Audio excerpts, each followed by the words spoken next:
Halo, selamat siang anak-anak semua. Salam sehat. Perkenalkan, saya Andre Sitepu. Saya bertugas di SMPK 5 BPK Penabur Jakarta. Pada hari ini kita kembali belajar. Walaupun kita tidak bertatap muka. Tidak jadi masalah. Yang penting saya harap kalian disiplin dalam menjalankan pembelajaran ini. Kita masuk ke dalam materi bab 6, di mana dalam bab 6 ini ada beberapa subtema, dan pada hari ini kita akan membahas tentang lambang negara. Ya, jadi kita akan membahas mulai lagu Indonesia Raya sampai ke lambang-lambang negara berikutnya. Oke, silahkan disiapkan semua peralatan. Serharap kalian bisa fokus ya dalam memperhatikan materi ini. Oke, kita mulai. Yang pertama, kita akan membahas tentang lagu Indonesia Raya. Oke, lagu Indonesia Raya merupakan lagu kebangsaan Indonesia. Nah, merupakan lagu kebangsaan dari Indonesia. Ini dia. Kapan pertama sekali lagu Indonesia Raya diperkenalkan atau diperdengarkan kepada orang banyak? Pertama sekali itu diperkenalkan pada Kongres Pemuda kedua. Kalau kalian tidak ingat Kongres Pemuda kedua, ingatlah kongres yang menghasilkan Sumpah Pemuda. Nah, jadi pertama sekali diperkenalkan pada Kongres Pemuda kedua. Namun pihak Belanda yang pada saat itu sedang menjajah Indonesia keberatan. Pihak Belanda itu keberatan terhadap lagu Indonesia Raya. Mereka keberatan terhadap apa? Terhadap kata merdeka. Mereka bilang Indonesia belum merdeka, Indonesia masih di bawah kami, jadi tidak boleh ada kata merdeka. Jadi diambil alternatifnya, kata merdeka itu diganti dengan kata mulia. Itu dia. Jadi intervensi Belanda pada saat itu masih sangat besar, ya. Yang ketiga, lagu Indonesia Raya boleh diputar di radio, tetapi harus diperdengarkan sesudah lagu kebangsaan Belanda. Jadi lagu kebangsaan Belanda dulu diputar. Nih, setelah lagu kebangsaan Belanda baru boleh lagu Indonesia Raya. Itu bentuk intervensi yang ada terhadap lagu Indonesia Raya ciptaan dari Bapak W.R. Supratman. Oke, kita lanjut. Dasar hukum lagu kebangsaan kita apa? Terdapat di pasal 36B yang menyatakan lagu kebangsaan kita ialah Indonesia Raya.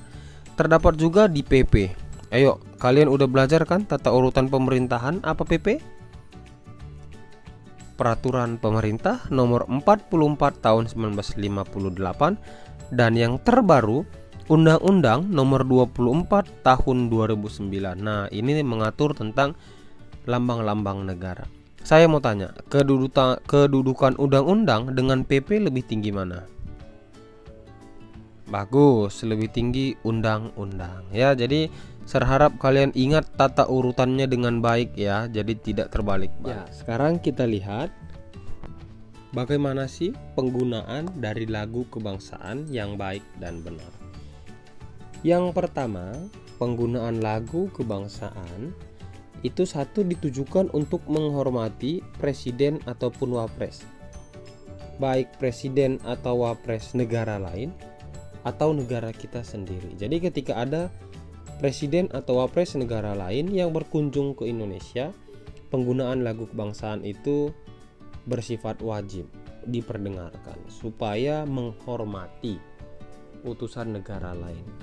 Kemudian lagu kebangsaan itu juga harus ada pada saat upacara bendera, baik upacara penaikan ataupun penurunan bendera. Ya, dengan catatan biasanya kalau upacara penaikan bendera harus dilaksanakan pagi hari, penurunannya harus dilaksanakan sore hari. Nah, dan secara resminya harus ada lagu kebangsaan. Acara resmi pemerintahan harus didahulukan oleh lagu Indonesia Raya. Mirip dengan sekolah kita. Kalau di SMPK 5, sebelum memulai seluruh aktivitas, siswa, guru, seluruh karyawan sekolah harus menyanyikan lagu Indonesia Raya bersama-sama dengan sikap sempurna. Itu penggunaan lagu kebangsaan di sekolah. Kemudian pada saat pelaksanaan sidang paripurna MPR, DPR, dan DPD, sebelum memulai rapat atau sebelum memulai sidang, harus diperdengarkan dulu lagu kebangsaan. Berikutnya, menghormati kunjungan kepala negara atau kepala pemerintahan. Ini mirip dengan yang di atas. Kegiatan olahraga nasional atau internasional. Jadi misal ada atlet yang memperoleh medali emas atau dia juara, itu sering sekali diperdengarkan lagu kebangsaannya. Contoh, misal dalam pertandingan sepak bola deh. Tidak mesti juara kan, kalau pertandingan sepak bola antar negara, sebelum bertanding pasti akan diperdengarkan lagu kebangsaan dari kedua tim yang bertanding. Nah, jadi ini beberapa penggunaan lagu kebangsaan Indonesia Raya. Saya tidak buat di sini penggunaan lagu kebangsaan Indonesia Raya pada iklan atau reklame produk-produk tertentu, saya nggak buat. Berarti tidak boleh. Ya, jadi untuk lambang negara tidak boleh dipakai untuk produk atau untuk reklame tertentu, itu tidak boleh. Tidak boleh juga diperdengarkan dalam rangka melecehkan, itu tidak boleh. Apalagi lagu Indonesia Rayanya diubah dengan nada melecehkan, itu sudah masuk ke dalam pelecehan lambang-lambang negara. Jadi di sini kalian tahu gunanya kita belajar apa? Mencegah kalian bertindak iseng. Siswa zaman sekarang kan mereka tidak tahu apa yang mereka perbuat. Mereka berbuat salah tapi mereka tidak tahu itu salah. Jadi pada hari ini kalian tahu bahwa lambang negara tidak boleh dipermainkan, tidak boleh juga dilecehkan. Oke ya. Sekian untuk penggunaan lagu kebangsaan. Bendera merah putih. Nah, bendera merah putih. Mudah-mudahan kalian masih ingat. Mudah-mudahan ya, bendera merah putih yang jahit siapa pertama sekali atau yang buat pertama sekali siapa? Ibu Fatmawati. Nah, apa jabatannya? Istri Insinyur Soekarno. Siapa Insinyur Soekarno? Bapak Proklamator Indonesia. Oke, secara resmi menjadi bendera negara pada 17 Agustus. Ya, betul. Jadi setelah proklamasi ada pengibaran bendera. Ada pengibaran. Pertama sekali pengibaran itu dipimpin oleh yang namanya Suhud dan Latif. Nah, ini orang yang pertama sekali mengibarkan bendera merah putih. Bendera merah putih wajib dikibarkan setiap hari di mana baik istana presiden ataupun wakil presiden. Ini harus ada. Gedung atau kantor pemerintahan ini juga harus ada. Jadi nanti coba main sidak ke gedung-gedung pemerintahan, mereka punya bendera nggak di luarnya? Coba kalian cek. Kalau tidak, foto nanti kita pertanyakan ya. Pos perbatasan. Nah, pos perbatasan. Kemudian Taman Makam Pahlawan. Ini dia. Jadi siapa yang udah pernah main ke Taman Makam Pahlawan mungkin sudah lihat, saya sudah pernah ke situ dan memang betul ada bendera merah putih.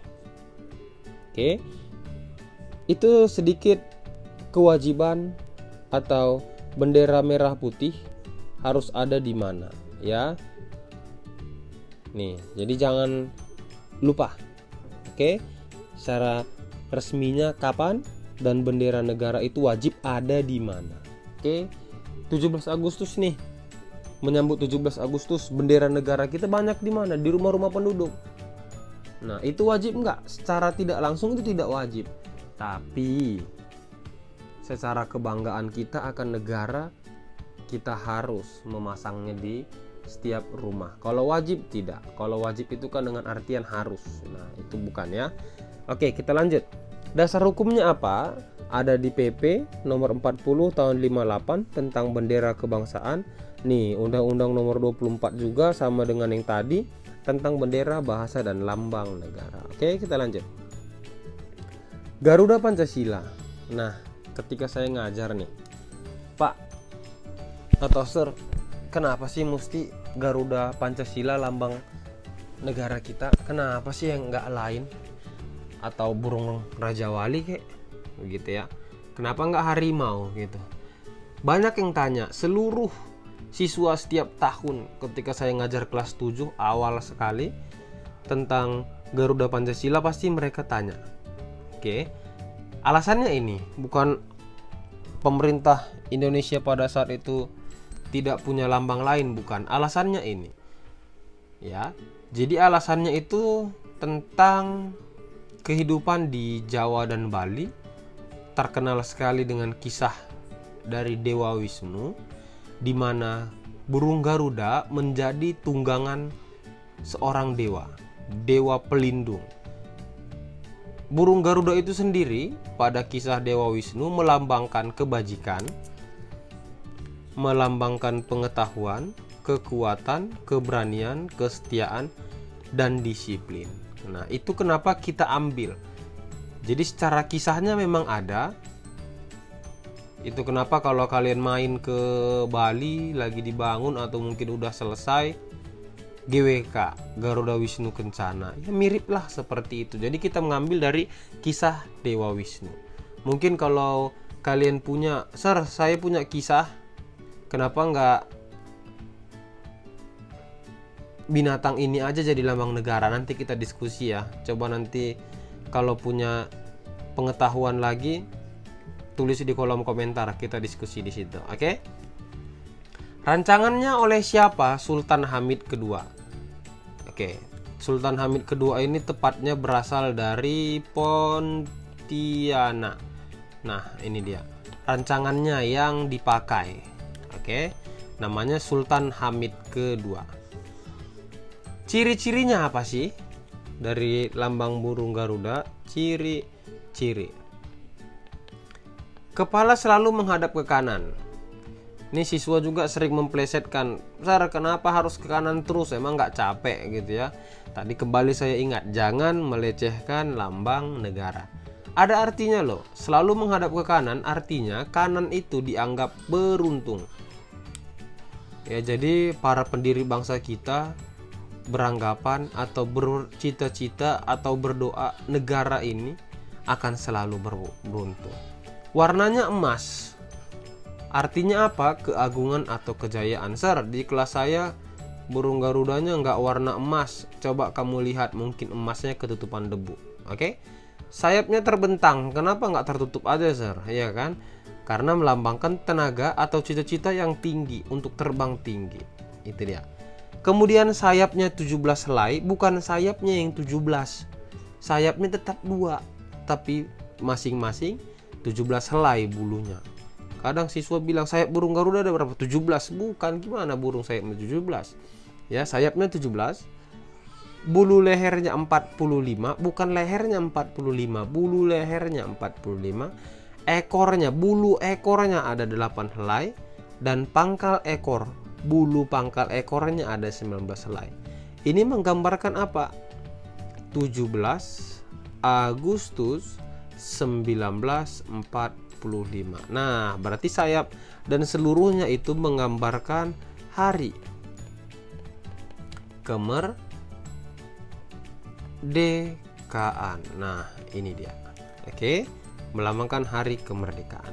Kemudian di tengah-tengahnya ada perisai yang digantungkan. Kalau kalian bisa lihat itu ada digantungkan oleh rantai Pancasila. Dimulai dari sila pertama, mutar sampai sila kelima. Oke, tapi yang dicantumkan di situ lambangnya. Oke, coba saya tes. Mudah-mudahan kalian bisa. Oke, sila pertama. Lambangnya apa? Bintang. Sip. Sila 2. Lambangnya apa? Rantai. Sila 3 sampai 5 silahkan jawab di kolom komentar. Oke ya. Jadi mohon aktivitas kalian juga. Saya tahu kalian bisa, tapi saya pingin buktinya supaya orang lain tahu. Oke ya. Tuh. Bisa kita lanjut? Saya harap tidak ada yang bingung. Kalau ada yang bingung tanya nanti di kolom komentar. Bisa ya? Oke, kita lanjut. Nah, lambang burung Garuda harus ada di mana? Atau terdapat di mana? Nah, ini dia, terdapat di gedung, kantor, atau ruang kelas. Nah, bisa. Kelas kita jelas ada. Kantor pemerintahan jelas ada. Di kantor guru ada. Oke, di gedung-gedung pemerintahan juga ada. Lembaran negara. Ya, bisa surat resmi presiden. Ya, bisa pengumuman presiden. Di materai, coba nanti pulang lihat materai, browsing materai 6.000 atau materai 3.000, pasti ada lambang burung Garudanya. Kalau tidak ada nanti pertanyakan saya ya di kolom komentar. Ada di paspor, ada di ijazah. Oke, ngomong-ngomong paspor, jauh-jauh dulu deh paspornya ya, jangan dipakai, jangan keluar negeri dulu, bahaya ntar.